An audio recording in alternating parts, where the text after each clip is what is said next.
păcatul pe care Dumnezeu nu îl va ierta. Domnul Iisus Hristos ne spune că există un păcat pe care Dumnezeu nu îl va ierta, și anume hula împotriva Duhului Sfânt.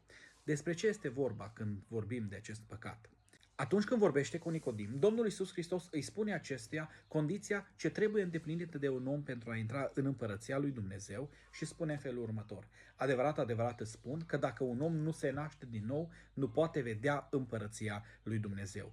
Continuă Domnul Iisus Hristos și spune: dacă nu se naște cineva din apă și din Duh, nu poate să intre în împărăția lui Dumnezeu. Așadar, nașterea din nou este condiția pentru ca un om să intre în împărăția lui Dumnezeu și nașterea din nou este făcută, așa cum spune Domnul Iisus Hristos, de Duhul Sfânt. Deci, la ce ne referim când spunem și când vorbim despre hula împotriva Duhului Sfânt?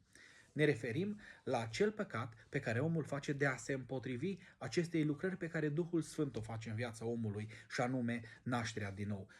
Pavel spune în felul următor: El ne-a mântuit nu pentru faptele făcute de noi în neprihănire, ci pentru îndurarea Lui prin spălarea nașterii din nou și prin înnoirea făcută de Duhul Sfânt. Deci această naștere din nou o face Duhul Sfânt și o face prin cuvântul lui Dumnezeu. Pentru că Petru spune în felul următor: fiindcă ați fost născuți din nou de Duhul Sfânt, după cum zice Pavel și Domnul Iisus, nu dintr-o sămânță care poate putrezi, ci dintr-una care nu poate putrezi, prin cuvântul lui Dumnezeu care este viu și care rămâne în veac.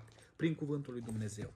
Așadar, materia primă cu care lucrează Duhul Sfânt în viața credinciosului pentru a-l naște din nou este cuvântul lui Dumnezeu. Ori în momentul în care un om se împotrivește în mod constant și continuu cuvântului lui Dumnezeu, nu primește cuvântul lui Dumnezeu, nu ascultă cuvântul lui Dumnezeu, Duhul Sfânt nu are cum să-l nască din nou și atunci, bineînțeles că împotrivindu-te lucrării pe care o face Duhul Sfânt în viața ta, și anume nașterea din nou prin cuvânt, nu vei putea avea parte de împărăția lui Dumnezeu și atunci, normal, acest păcat nu are cum să fie iertat. În concluzie, atunci când ne referim la hula împotriva Duhului Sfânt, care nu va fi iertat, așa cum spune Domnul Iisus Hristos, ne referim la faptul că un om în viața sa nu ascultă de cuvântul lui Dumnezeu, neascultând de cuvântul lui Dumnezeu, Duhul Sfânt nu are cum să facă lucrarea nașterii din nou, pentru că această lucrare a nașterii din nou este făcută de Duhul Sfânt prin cuvânt, așa cum spune și Apostolul Pavel și Petru.